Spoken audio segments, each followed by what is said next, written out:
Welcome to How to Buy Money. Today, we're diving into the world of passive income and dividend investing, perfect for beginners looking to secure their financial future. Let's get started. Passive income is money that flows into your bank account without you actively working for it. It's like making your money work for you. #passive income.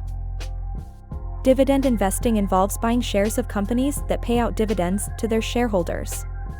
These dividends provide a regular stream of passive income. #dividend investing.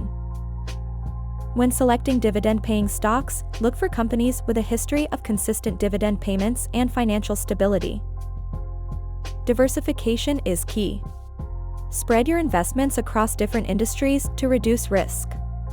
A diverse portfolio enhances your chances of steady returns.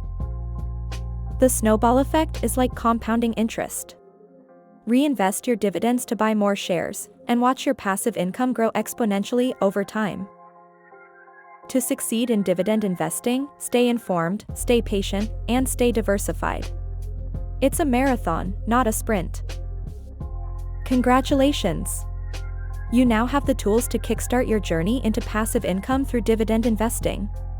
Don't forget to subscribe for more financial wisdom. Remember, the power of passive income is in your hands.